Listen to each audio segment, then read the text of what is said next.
What an incredible showcase that was for Games Workshop.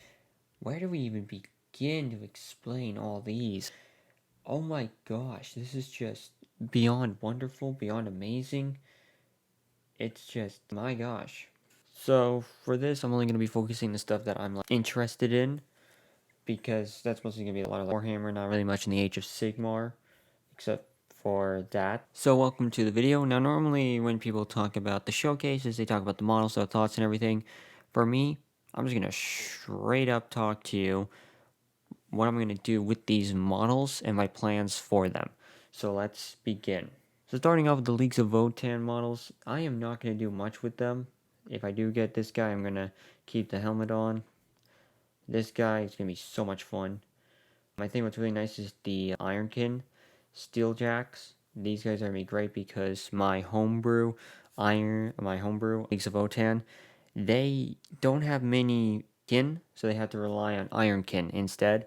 So this just helps me buy more Ironkin and makes it just way easier to provide that excuse.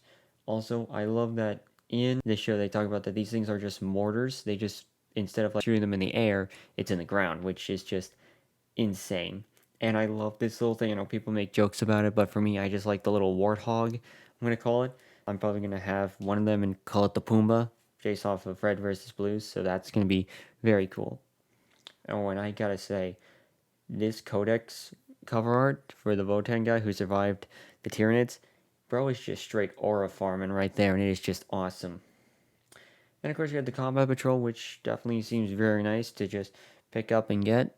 Following on, it's time to talk about our favorite fantasy realm, aka our favorite kit bash place to get kit bash parts, the Chaos Dwarfs, which, oh baby. Now, you're probably wondering, why the Chaos Dwarfs? Simple. It's not really the units, it's actually this. This bull.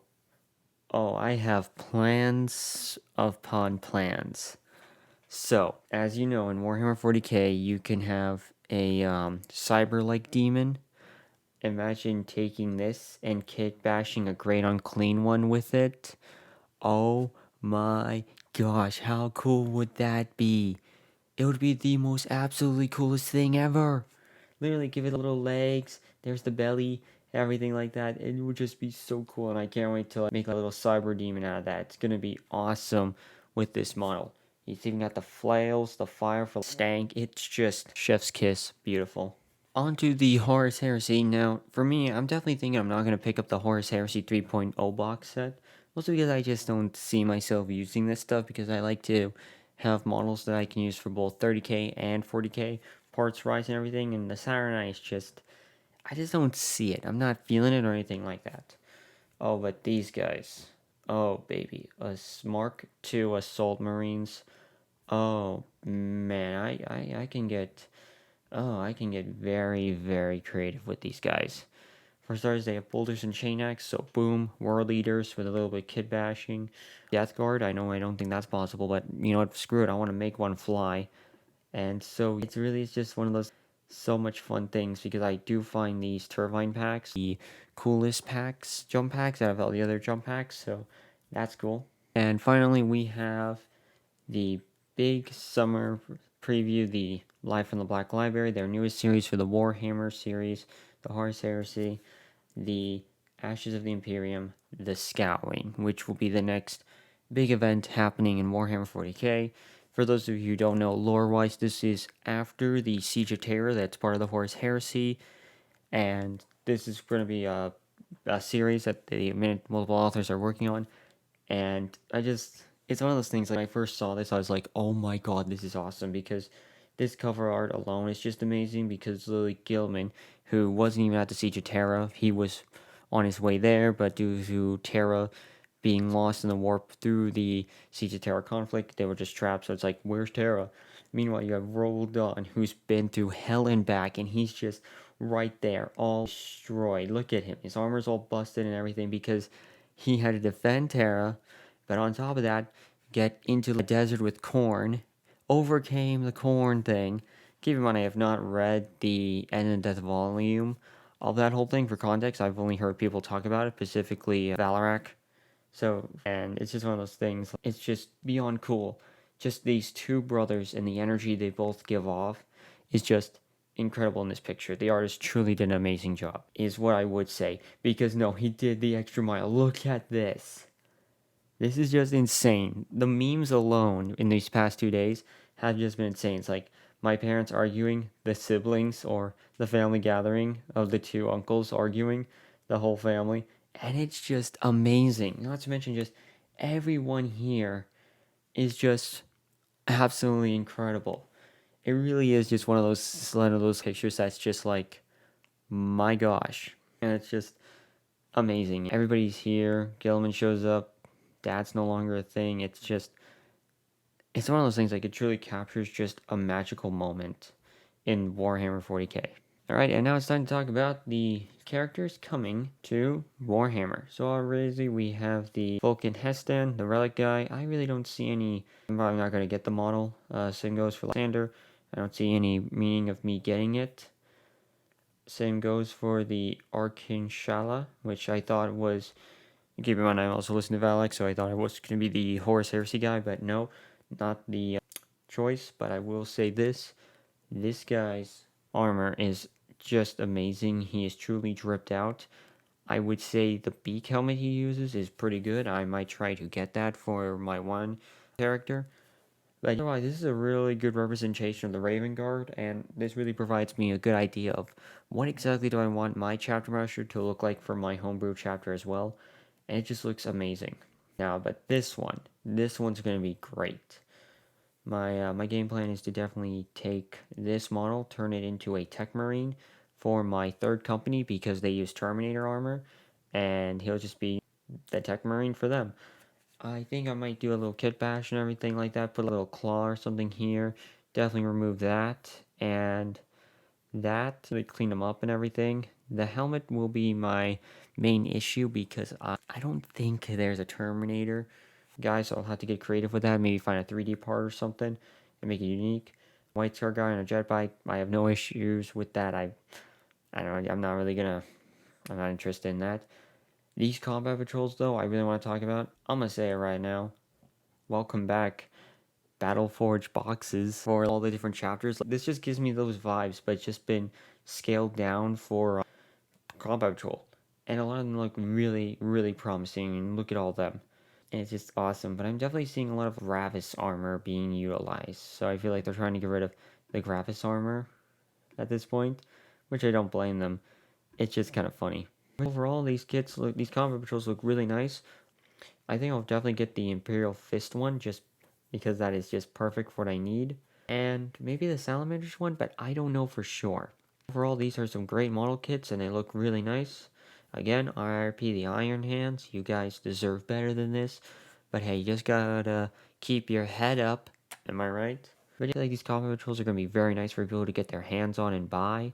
Ooh, now that I think of it, I feel like I probably will get this twice, I'm thinking. Just so I can have some flyers. I think I might get this twice, actually, so because I need 2 of these. So good, just combat trolls and they're nice. And finally, the cherry on top out of this whole showcase is the Kill Team box set. In a Tomb World, Galdlark, terrain from the Galdlark boxes. This, oh my gosh, and I thought the previous one was crazy. Don't get me wrong, the previous one I talked about with the Typhon box set, that was S tier. That was good stuff. This is A tier, but oh my gosh, this is just absolutely perfect. You have Necrons, Deathwatch in Primaris armor. Look at that. That bolter has been changed to Primaris. And I really love what they're doing with this because I know a lot of people are like, hang on, didn't they get rid of Deathwatch? They did for the tabletop for Warhammer 40k, but not for Deathwatch, which I think is a much better move in the grand scheme of things, because then they can use this for Agents of Imperium and Kill Team as well, which I feel like it makes more sense lore-wise, but I could be mistaken on that.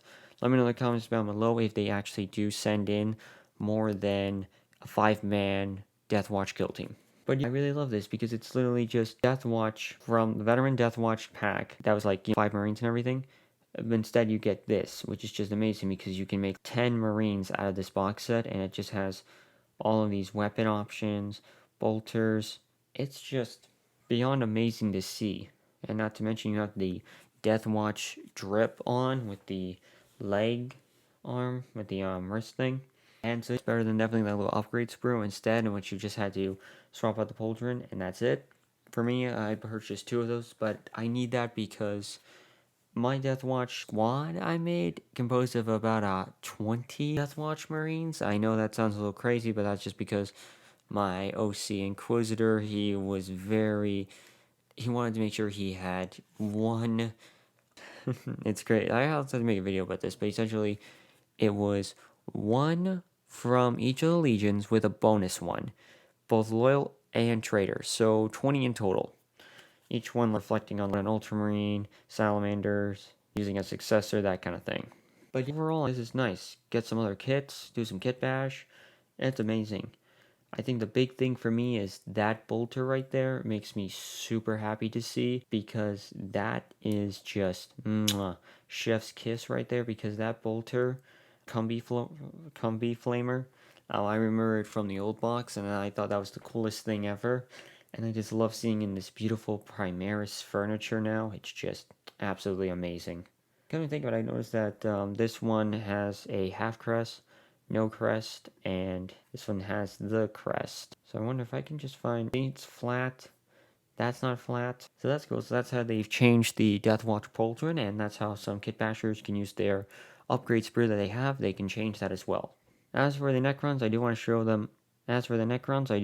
them off real quick. They're just normal Necrons to me, so I'm not really much interested in them, but I do know you also get a pack of regular Necrons, as you can see there. Try this. So as you can see there, you got normal Necrons. I think it comes with about 11 or 10 of them, so that's a normal box of them, which, that's nice. For me, I believe that's on my light radar as well. So, and as you can see, it's got the Necron theme, so it's like a tomb world and everything. And I think that's just really cool. Not to mention you have Necrons there waking up. And I can't get over how awesome this kit will be and how cool it's going to be also to get. Definitely going to get 1, and not going to get 2 like the previous kit. Unfortunately, still, I'm searching for a second one. I think I might just get the terrain. But all in all, this is just beautiful. Look at these beautiful pieces of panel and art. It's just absolutely amazing and breathtaking. And that's the Kill Team Tomb World Dossier. And, well, anyway, guys, that's it for this video. I hope you guys have enjoyed this video. This was fun, just talking about all the different new Warhammer releases and talking about my plans, which ones I'm buying, what I'm going to use them for. Stay tuned for more videos. Let me know in the comments down below if you want me to make a video explaining my whole homebrew / OC little sector in Warhammer. I know a lot of you guys on my Instagram account enjoy me talking about it, so let me know in the comments down below, and let me know what you guys want me to talk about. But anyway, hope you guys have enjoyed this video. This is Envy signing off. Hope you guys have enjoyed this video. Don't forget to check out our other YouTube channels if you're interested in checking out more content from Envy, as well as don't forget about our Patreon for as little as $5 a month. You are